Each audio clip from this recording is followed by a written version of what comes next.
할렐루야. 그렇게 하실 줄 믿습니다. 오늘 본문의 말씀을 의지해서 시편 강의 5번째 시간인데요. 자, 의롭게 사는 삶, 이런 제목으로 함께 은혜의 말씀을 나누길 원합니다. 여러분, 이런 고민해 보셨나요? 우리 아이들은 종종 더 좋은 성적을 올리기 위하여 컨닝도 가끔 합니다.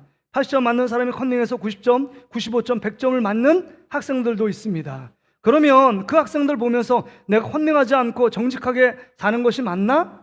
이런 생각을 하는 학생도 있을 겁니다. 직장생활 하시는 분들이 있습니다. 정직하게 양심적으로 살면 내가 승진도 늦어질 것이고, 그 다음에 상사가 보지 않는데도 열심히 하면 정말 어리석은 거고, 세상의 풍조를 따라서 그 다음 아첨하고 아부하고, 그 다음에 이렇게 좀 지혜롭게 사는 게 진짜 세상에서 성공의 가도를 달리고, 그 다음에 사람들에게 인정받고 칭찬받는 삶 아닌가, 이런 생각을 할 때가 있습니다. 이런 생각에 사무치면 내가 그리스도인으로 정말 믿음을 지키며 하나님 앞에 정직하고 바르게 사는 것이 어떤 의미가 있을까, 이런 거에 대한 갈등과 혼란과 또한 그것에 대해서 여러 가지 방황을 하는 분들도 있습니다. 여러분은 어떠십니까?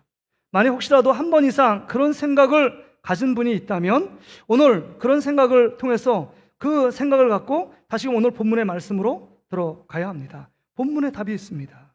오늘 본문은 시편 3편부터 해서 4편, 5편은 지금 다윗이 기록한 시인데, 다윗이 그의 아들 압살롬의 반역을 배경으로 하고 있습니다. 그러니까 위험천만한 상황 가운데 있어요. 자신의 운명이 풍전등화 같습니다. 절체절명의 위기 가운데 있는 상황 가운데 다윗이 맞닥뜨려 있습니다. 그렇다면 여러분, 우리가 생각할 때 다윗이 가장 주된 관심은 뭘까요? 이제 이 어려운 전쟁에서 이기고 왕권이 다시금 회복되어지고 그 다음 왕궁을 찾는 것, 이게 가장 다윗에게 주된 관심이고 그것을 위하여 열심히 간구하지 않았겠습니까? 그런데 놀랍게도 오늘 본문 5편을 보면 다윗은 그것에 별로 관심이 없습니다. 다윗의 관심은 오직 하나님이 기뻐하시는 의롭게 사는 삶, 거룩한 삶에 관심이 있습니다. 눈을 동그랗게 뜨시고요, 밑에 볼 필요 없습니다. 주보 볼 필요도 없어요. 저를 보세요. 오늘 이 한 시간 30분 정도 말씀, 30에 35분 듣는데 이 말씀 갖고 한 줄간 살아야 되는 분도 있잖아요. 말씀을 듣는 태도가 여러분의 믿음을 결정합니다. 말씀을 듣는 태도가 여러분의 한 주의 삶을 결정해요. 근데 지금 그렇게 모든 사람이 생각하지만 다윗은 하나님 앞에 의롭게 사는 삶에 관심이 있습니다. 거룩하게 사는 삶이 있어요. 그래서 오늘 5장 12절에 이렇게 말합니다. 여러분 5장 12절 보세요. 여호와여, 주는 의인에게 복을 주시고, 의롭게 사는 자가 의인 아닙니까? 거룩하게 삶을 사는 자가 의인이에요. 그러니까 의인, 거룩하게 살고 의롭게 사는 자에게 복을 주시고 방패로 함같이 은혜로 그를 호위하시나이다. 그러니까 하나님께 의롭게 경건하게 살고 거룩하게 사는 사람을 하나님께서 방패를 들고 은혜를 베푸셔서 호위하고 지키겠다라고 말씀하고 있는 것입니다. 엄청난 위기, 전쟁에서 지면 죽을 수밖에 없는 절체절명의 위기 가운데 있지만 그것보다도 더 하나님이 원하시는 삶은 지금 하나님 앞에 의롭고 경건한 삶을 살아가는 것입니다. 다윗이 그것을 알았습니다. 하나님의 성품을 알았어요. 하나님의 관심이 무엇인지를 알고 있는 것입니다. 그래서 여러분 8절에 보세요. 여호와여, 나의 원수들로 말미암아 주의 의로 나를 인도하시고 주의 길을 내 목전에 곧게 하소서. 하나님, 나의 원수들 앞에 있지만 나를 의롭게 인도하셔서 주의 목전에서 나를 곧게 해달라고, 평탄한 길을 허락해달라고 기도하고 있는 것입니다. 여러분 잘 생각해 보세요. 여러분 어려운 문제, 우리는 생각에 늘 어려운 문제, 급한 문제에 쫓겨서 이 문제 해결해 주시면 예수님 더 잘 믿겠습니다, 이 문제 극복하게 하시면 더 하나님 앞에 예배하겠습니다 라고 고백하지만, 여러분 이 급박한 문제, 어려운 문제, 이 하나님의 문제가 다 해결되면 그 다음에 더 큰 문제가 또 닥쳐오는 것을 우리는 깨닫습니다. 똑같은 거예요. 다윗은 지금까지 살아온 동안에 수많은 문제들이 있었습니다. 사울의 자기의 목숨을 구하는 어려움이 있었고, 정말 대적과 그 다음에 수많은 그 대적들이, 그 다음에 나를 넘어뜨리려고 하는 수많은 원수들이 자기를 애워싸고 있었습니다. 그럼에도 불구하고 그때마다 이 하나님의 문제를 극복해달라고 기도한 것이 아니라 다윗의 관심은 하나님을 기뻐하시는 의롭고 경건한 사람에게 하나님의 은혜의 방패가 되시고 모든 문제를 해결해 주시는 하나님 아버지, 그분의 성품이 무엇인지, 그분의 어떤 속성을 갖고 있는지, 하나님의 주된 관심은 무엇인지를 다윗은 알고 있었던 것입니다. 하나님의 관심은 이스라엘 민족, 가장 소수의 민족, 가장 힘이 없는 이스라엘 민족을 하나님이 선택하고 선민으로 선택한 것은 이 세상 가운데 잘 먹고 잘 살고 성공하라고 하나님께서 이스라엘 민족을 부른 게 아닙니다. 이스라엘 민족을 선택한 이유는 하나님 이스라엘 백성이 거룩한 삶을 살고 제사장 나라가 되어 모든 열방이 하나님 앞으로 예수께로 돌아오기 위하여 그들을 본보기의 민족으로, 샘플의 민족으로 하나님이 선택해 부르신 것입니다. 여러분, 그러기에 레위기 11장 45절에 보면 내가 거룩하니 너희도 거룩하라, 이게 하나님의 주요한 관심이었습니다. 레위기 19장 2절에도 말하면 똑같은 말을 해요. 내가 거룩하니 너희들 거룩하라. 너희가 의로운 삶, 거룩한 삶을 살아갈 때 내가 이 모든 문제 해결해 주시겠다라고 말씀하고 있는 것입니다. 이스라엘 민족이 광야 생활에 40년 동안 한 게 뭐가 있습니까? 아무것도 한 거 없어요. 윤리적으로 도덕적으로 바르게 그렇게 살지 못했습니다. 그럼에도 불구하고 하나님이 그들을 입히시고 먹이시고 재우시고 그들의 모든 의식주 문제를 책임져 주셨습니다. 그들이 하나 집중해야 될 것은 주님을 닮아가는 것입니다. 그러기에 여러분, 우리의 최종 목표는 세상의 성공이 아니라 거룩입니다. 한번 따라합시다. 자, 우리의 최종 목표는 세상의 성공이 아니라 거룩입니다. 우리가 하나님 앞에 의롭고 경건하게 살면 하나님이 이 모든 것을 책임져 주시겠다라고 말씀해 주고 있는 것입니다. 이게 오늘 시편 5편의 주제입니다. 주제예요. 그래서 예수님도 십자가에 달려 돌아가신 이유가 뭘까요? 우리가 십자가의 죽음으로 우리가 천국 가려고요, 예수님이 십자가에 돌아가신 건 아닙니까? 그건 단편적인 원인을 얘기한 거고 요인을 얘기한 거고, 십자가에 죽으신 것은 죄의 종로에 탄 우리들을 죄의 몸에서 이제 청산되어 하나님의 자녀로, 이제 사망의 권세에서 이제 생명 안에서 하나님의 자녀답게 살아갈 수 있도록, 이젠 거룩하고 의롭게 살아갈 수 있도록 주님께서 십자가의 그 길을 걸어가신 것입니다. 그러게 여러분, 우리가 십자가를 바라보면서 생각해야 합니다. 우리가 예수 그리스도로 말미암아 구원을 받았고 이제 하나님의 자녀로서의 거룩하고 경건한 삶, 구별된 삶을 살아가는 것이 우리 삶의 목표구나, 이것을 깨달아야 합니다. 우리가 거룩하게 살기만 하면, 하나님 앞에 의롭게 살기만 하면 하나님께서 우리의 삶을 책임져 주시고 보호해 주실 줄 믿습니다. 그런데 우리의 문제는 무엇입니까? 우리의 문제는 늘 앞에 있는 현안의 문제, 물질의 문제, 자녀의 잘되고 앞으로 어떻게 살 건가, 이 문제에 늘 노심초사하고 집중적으로 관심 갖고 집중적으로 그것을 바라봅니다. 그런데 우리가 하나님의 자녀로서 하나님 앞에 의롭고 경건하고 세상이 믿지 않는 자들의 흐름과 세상 물결에 따라가지 않고 거룩하게 구별되어 하나님의 마음을 품고 살아가기로 결단하며 다짐하는 그런 마음, 그런 결단, 그런 삶이 얼마나 있느냐 하는 것입니다. 우린 별로 의롭고 거룩하고 경건하게 살아야 되겠다, 이게 별로 관심 없습니다. 돈 많이 벌어야 되겠다, 자식 잘 키워야 되겠다, 그다음 앞으로 노후를 준비해야 되겠다, 이거에 관심이 있지만 하나님의 자녀로서 십자가에 죽으신 예수 그리스도, 우리 하나님의 관심이 이것에 있는지 우리는 별로 무감각하며 살아갑니다. 이게 우리의 현주소예요. 그래서 지금 사도 바울은 우리에게 이야기해 주고, 지금 사도 바울이 아니라 지금 다윗이 시편 5편을 통해서 우리에게 얘기해 줍니다. 뭐라고 얘기하느냐? 하나님 앞에 의롭고 거룩하게 살라는 거예요. 그래서 여러분, 오늘 본문 4절부터 5절 6절을 보세요. 4절에 보세요. 주는 죄악을 기뻐하시는 신이 아니시니 악이 주와 함께 머물지 못한다. 악을 기뻐하지 않는데요. 거룩하게 살지 않는 거 기뻐하지 않는데요. 싫어한대요. 그 다음에 악이 주와 함께 머물지 못한다. 악인은 주님과 함께 머물러 있지 못하기 때문에 하나님 주신 축복을 받을 수 없다는 겁니다. 5절에 오만한 자들이 주의 목전에 서지 못한다. 교만하고 오만하다는 것은 하나님을 멀시하고 하나님을 거절하는 자에게 주님께서 주시는 축복을 받지 못한다는 거예요. 주는 모든 행악자를 미워하신대요.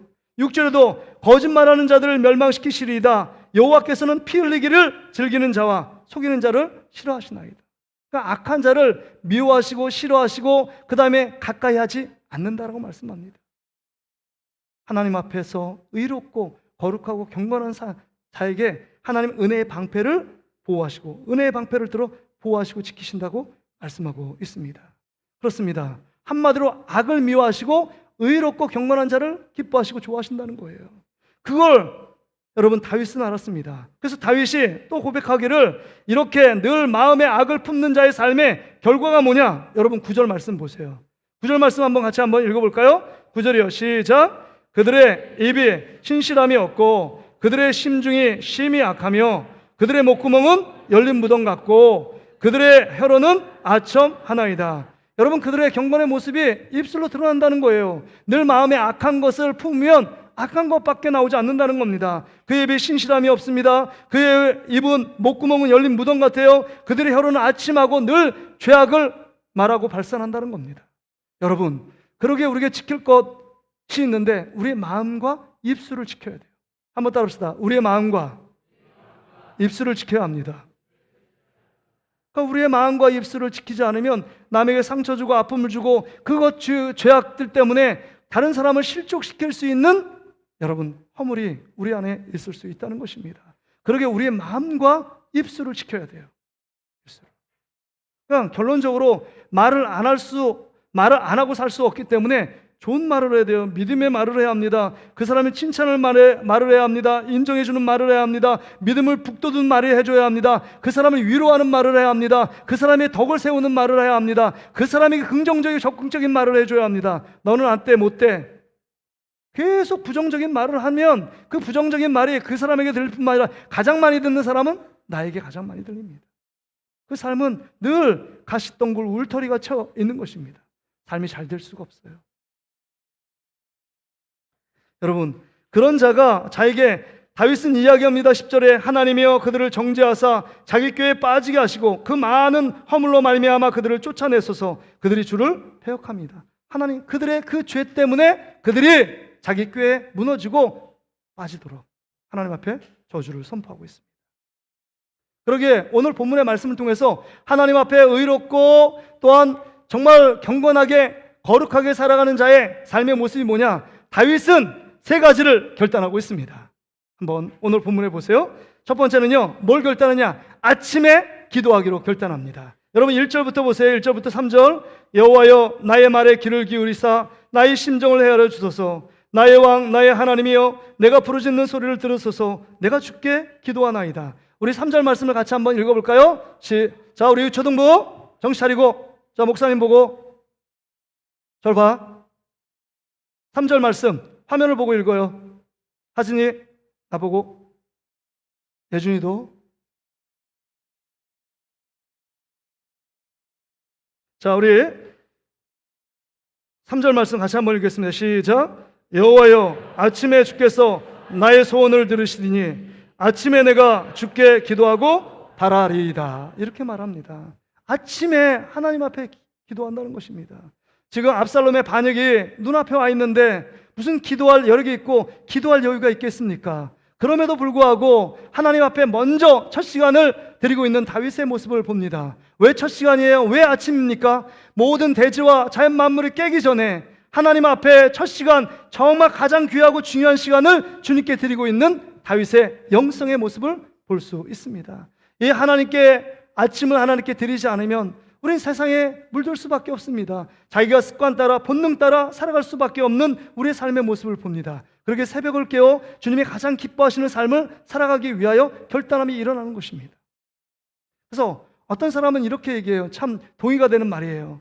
자, 아침의 기도는 현악기에 우리 바이올린 같은 거 하면 관현악에서 이렇게 오케스트라 연주할 때 여러분 불협화음을 일으키지 않도록 먼저 하는 게 뭐죠? 연주를 먼저 합니까? 조율을 먼저 합니까?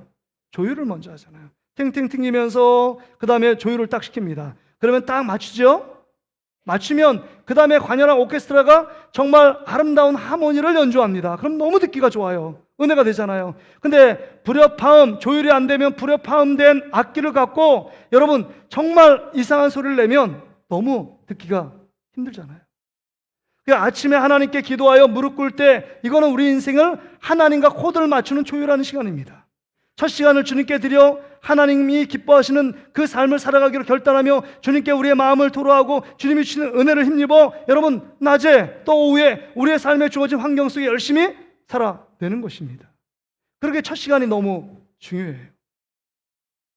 여러분, 이렇게 첫 시간을 주님께 드리는 것은 예수님의 삶을 통해서 우리가 모범을 봅니다. 마가복음 1장 35절에 이렇게 말씀하잖아요.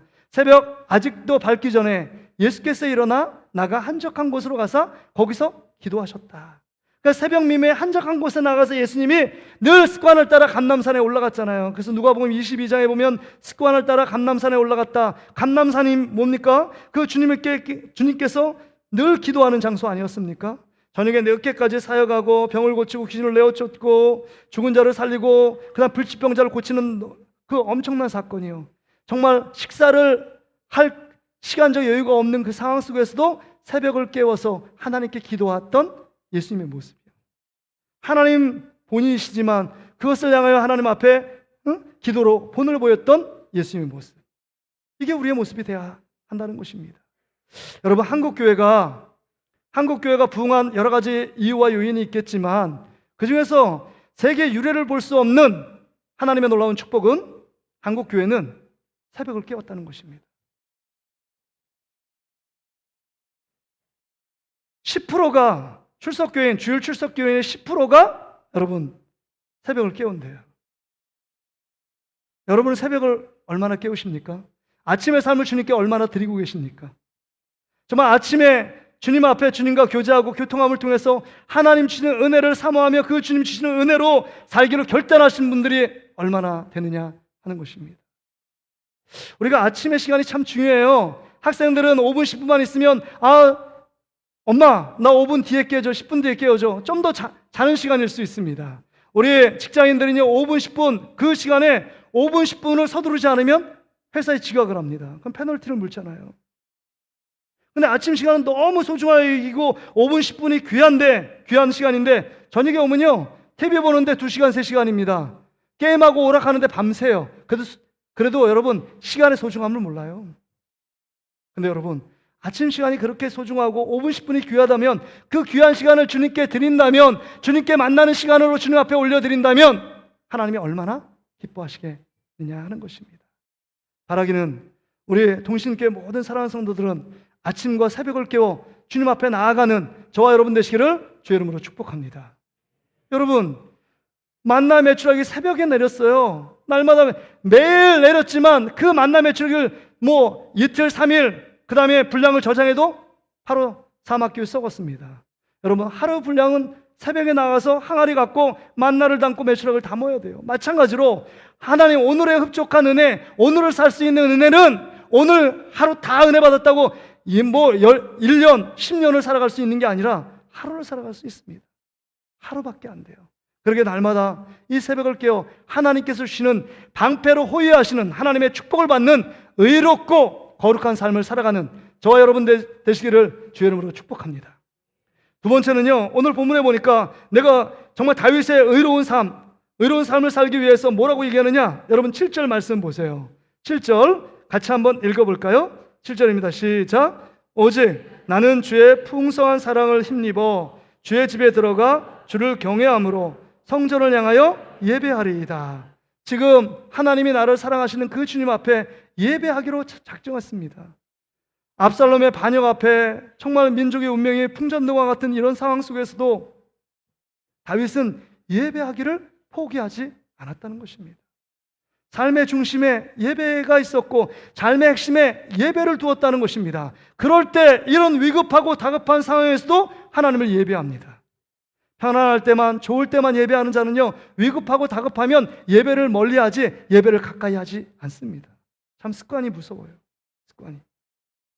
다윗은요 이렇게 고백하잖아요. 세상에 밖에 있는 첫날보다 하나님 그 성전에 문지기로 한 날이 있는 것이 더 기쁘고 감사한 일입니다. 이렇게 고백해요. 날마다 평생에 정말 주의 전에 나아가 하나님을 예배하는 것이 그의 소원과 꿈이었습니다. 그래서요 정말 여호와의 법궤가 저 뜰에 있는 것을 저 보고 다윗성 자신은 정말 호화로운 왕궁에 정말 거하는 것, 그것을 너무 부끄럽게 여겨 하나님께 기도하잖아요. 하나님, 내가 여호와의 법궤가 머무는 성전을 짓겠습니다 라고 하나님께 간절하게 마음에 손을 두잖아요. 왜냐하면 평생에 하나님을 예배하고 싶었던 마음 때문입니다. 그러나 나단 선지자가 너를 통해서가 아니라 너의 아들 솔로몬을 통해서 성전을 짓게 하겠다라고 말씀하시잖아요. 그럼에도 불구하고 정말 예배하기를 위한 그 마음은 중단하지 않습니다. 그래서 솔로몬의 성전을 건축하기 위해 모든 것을 준비하는 것은 다윗의 목이었습니다. 그만큼 예배를 하기를 기뻐했고 그 삶의 중심에 그 우선순위에 예배를 두었습니다. 그리고 여호와의 법궤가 다윗성에 들어올 때 정말 속옷이 벗겨지는 것도 관여하지 않고 주님 앞에 덩실덩실 춤추며 주님을 찬양하며 영광 돌렸던 다윗의 모습을 우리는 기억합니다. 여러분, 우리 삶의 가장 관심은 무엇입니까? 우리 삶이 가장 열정적으로 하는 일들은 무엇입니까? 우리가 조금 어렵고 조금 힘들고 조금 잘 나가서 바쁘면 우리는 예배를 등한시합니다. 예배를 소홀히 여깁니다. 예배를 먼저 포기하고 다른 일, 내가 해야 될 일들, 내가 잘 나가기 때문에 분주한 많은 일들을 먼저 선택하고 결정하며 달려나가는 우리의 모습들은 아닌가 돌아봐야 합니다. 가장 어리석은 자들은 예배를 포기하는 사람입니다. 예수 믿는 사람과 예수 믿지 않는 사람의 삶의 구별은 예배를 통해서 일어나는 것입니다. 진짜 그 중에 그리스도인들은 뭐냐? 삶이 어렵고 아무리 바빠도 예배를 포기하지 않고 더 하나님께 예배의 자리로 나가는 그런 사람, 다윗과 같은 사람, 그런 사람이 가장 위급한 순간에 하나님의 놀라운 반전의 역사를 경험할 수 있는 축복의 사람입니다. 여러분, 우리 삶 가운데 예배를 얼마나 관심을 갖고 예배에 얼마나 에너지를 소비하고 예배를 얼마나 소중히 여기는지를 다시 한번 점검해야 합니다. 예배를 포기하는 사람이 가장 어리석은 사람입니다. 어떤 일들은 진행되다가 또 실수할 수 있고 실패할 수도 있습니다. 그러나 예배에 실패하면 우리 인생이 끝입니다. 회복함이 없어요. 예배 속에 늘 세상은 실패해도 예배 속에 늘 꾸역꾸역 나와 하나님을 찬양하며 하나님께 영광 돌리는 사람은 하나님께서 책임져 주시고 하나님께서 붙들어 주실 줄 믿습니다. 그 하나님 앞에 예배하는 저와 여러분 되시기를 주의 이름으로 축복합니다. 아멘. 자, 옆 사람하고 한번 이렇게, 자, 예배를 포기하지 맙시다. 자, 마지막으로요, 우리가 하나님 앞에 의로운 삶을 살기 위해서 여러분, 이 다윗은요, 오늘 본문 11절에 보니까 그러나 주께 피하는 모든 사람은 다 기뻐하며 주의 보호로 말미암아 영원히 기뻐 외치며 주의 이름을 사랑하는 자들은 주를 즐거워하나이다. 주께 피했습니다. 주께 피했다는 것입니다. 여러분, 그 어려움 속에서 주께 피했기 때문에 하나님께 기도할 수 있고 하나님께 예배할 수 있었습니다. 여러분, 주께 피하는, 어려움이 있을 때 여러분은 주님을 피하십니까? 아니면 주께 보호막 앞에 찾아오십니까? 어렵고 힘들면 자기 생각이 앞서고 자기 경험이 앞서고 자기 힘이 앞서기 때문에 하나님을 피해서 다른 데 방법을 찾습니다. 그러나 다윗은요, 여호와께, 주님께 피했습니다. 하나님이 나의 피난처가 된다고 고백하고 있습니다. 한번 따라합시다. 하나님이 나의 피난처이십니다. 하나님이 누구시다고요? 하나님이 나의 피난처예요. 오직 하나님이 나의 피난처예요. 그래서 우리는 하나님 앞에 행복한 자들입니다. 왜요? 우리가 어렵고 고통스럽고 괴로울 때 피할 수 있는 바위가 되고 산성이 되시는 하나님이 계시기 때문입니다. 그래서 여러분, 다윗은 시편 18편 1절 2절에 이렇게 고백하잖아요. 나의 힘이신 여호와여, 내가 주를 사랑하나이다. 18장 2절 보세요. 같이 한번 읽어보겠습니다. 시작. 여호와는 나의 반석이시요 나의 요새시요 나의 건지시는 이시요 나의 하나님이시요 내가 그 안에 피할 나의 바위시요 나의 방패시요 나의 구원의 뿌리시요 나의 산성이시로다. 그렇습니다. 하나님은 나의 반석이시고 나의 요새시고 나를 건지시는 분이시고 나의 하나님이시고 나의 바위시고 나의 방패, 나의 구원의 뿔, 산성이래요. 그러기에 여러분, 그 하나님만이 나의 피난처이십니다. 그 하나님이 나의 피난처. 이렇게 하나님 앞에, 여러분, 어린아이는요, 정말 어떤 문제가 생기면 어머니 침 앞으로 확 들어가잖아요. 그러면 울다가도 뚝 그칩니다. 어머니 품속이요. 우리가 어떤 문제가 생겨도, 주님이 나의 피난처가 되면 어떤 문제가 생겨도 정말 하나님께 달려가잖아요. 그런 자에게 오늘 하나님이 정말 일상에 맛볼 수 없는 기쁨과 즐거움을 허락하신대요. 신약의 사도 바울은 로마 감옥 속에 있었지만 빌립보 성도들에게 내가 다시 말하니 기뻐하라 기뻐하라 기뻐하라 라고 외칠 수 있었던 이유는, 여러분, 자기의 인생에 주님께 피함을 되었고 주님이 나와 함께 계시고 주님과 함께 동행하기 때문에 그 인생의 기쁨이 충만했다는 것입니다. 환경과 상황에 그 기쁨이 좌지우지되지 않았어요. 하나님이 우리와 함께 계심으로 기쁨을 주님 앞에 드릴 수 있었습니다. 여러분, 바라기는 우리 하나님 앞에 정말 어려운 문제가 있을 때 피하는 여러분 되시길 바랍니다. 여러분의 인생을 주님께 맡기는 여러분 되시길 바랍니다. 여러분의 육체의 질병을 주님께 맡기시길 바랍니다. 여러분의 자녀와 손주를 주님께 맡기시길 바랍니다. 여러분의 인생을 주님께 맡기시길 바랍니다. 앞으로 여러분의 삶을 주님께 맡기시는 여러분 되시기를 주의 이름으로 축복합니다. 여러분 믿음도, 여러분의 영혼도 주님께 맡겨야 합니다. 내 삶에 주님 어떻게 지금 삶이 진행되고 있는지를 주님께 맡기고 우리의 영혼을 주님께 던지지 않으면 우리는 습관적으로 내 힘, 내 습관을 따라 살아갈 수밖에 없습니다. 말씀을 정리합니다. 제가 서두에 질문을 드렸습니다.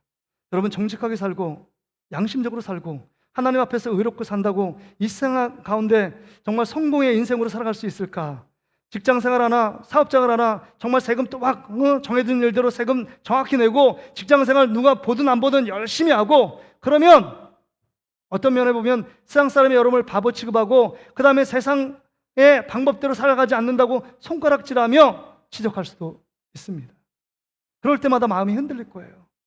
그러나 여러분, 오늘 본문에 보면 다윗처럼 하나님께 기도하고 하나님께 예배하고 힘들고 어려울 때마다 우리 하나님 품으로 폭 피하기만 하면 하나님이 우리에게 주시는 마음이 뭔지 아세요? 너 세상과 타협하고 세상대로 살아가, 양심 버리고 정직하지 않아도 돼, 이렇게 말씀하시는 것이 아니라 야, 내가 있잖아, 내가 너에게 모든 것을 줄게, 내가 너를 은혜의 방패로 너를 보호할게, 내가 너를 폭 안아줄게, 힘내라, 승리가 내 안에 있어, 축복이 내 안에 있어, 하나님의 기적이 내 안에 있단다. 야, 너 하나님의 자녀, 너 포기하지 마, 이렇게 늘 말씀하시기 때문에 그때마다 갈등이 되고 혼란스럽고 내 마음에 여러 가지 마음이 흔들리고 요동될 때마다 주님께 우리의 마음을 맡기면 우리의 삶 속에 하나님 다시금 빛과 소금의 역할로 의롭고 경건한 삶으로 살아가기로 다시 한번 도전하고 결단하게 된다는 것입니다. 인생의 문제 앞에, 크고 작은 문제 앞에 아둥바둥 그거 해결하려고 몸부림치는 것이 아니라 우리 전반의 삶이 주님 앞에 의롭고 경건하게 살면 하나님이 여러분의 인생의 크고 작은 문제에 여러분 함께 하셔서 그 문제를 막아주시고 보호하시고 인도하시고 치유하시는 분이 하나님 아버지인 줄 믿습니다. 그러기 위해서 여러분께 결단을 촉구합니다. 첫째는 기도의 자리에 떠나가신 분들, 기도의 자리로 다시 나오셔야 합니다. 여러분의 7대 목표가 그래도 하루에 1시간 기도한다. 새벽에 기도하지 않으면 여러분 기도할 시간이 없어요. 점점 더 우리 시간이 바쁩니다. 백수가 과로 사는 시대예요. 하나님께 시간을 먼저 첫 시간을 드리지 않으면 힘들어요. 새벽 기도하시다가 중단하신 분이 있습니까? 새벽을 깨우세요. 이건 중직자들만 해당되는 게 아니라 우리의 영혼이, 중직자 영혼만 중요하고 우리 성도의 영혼은 중요하지 않냐? 영적인 수준이 다르냐? 아닙니다. 모든 성도들이 새벽을 깨우세요. 피곤할수록 새벽을 더 깨우고, 힘들고 바쁠수록 새벽을 깨우고, 정말 어려운 문제를 해결할수록 주님 앞에 나와야 합니다. 두 번째는 여러분, 예배를 포기하지 마세요. 가장 어리석고 가장 하나님 앞에 미련한 자가 예배를 포기하는 것입니다. 예배는 하나님의 축복입니다. 예배는 하나님의 축복이에요. 목사님 예배 드려도 은혜가 안 되는데요, 은혜 받을 때까지 예배하십시오. 그 자리를 하나님이 기억하시고 하나님이 예배하는 자를 통해서 하나님이 그의 삶을 지키시고 보호해 주실 줄 믿습니다.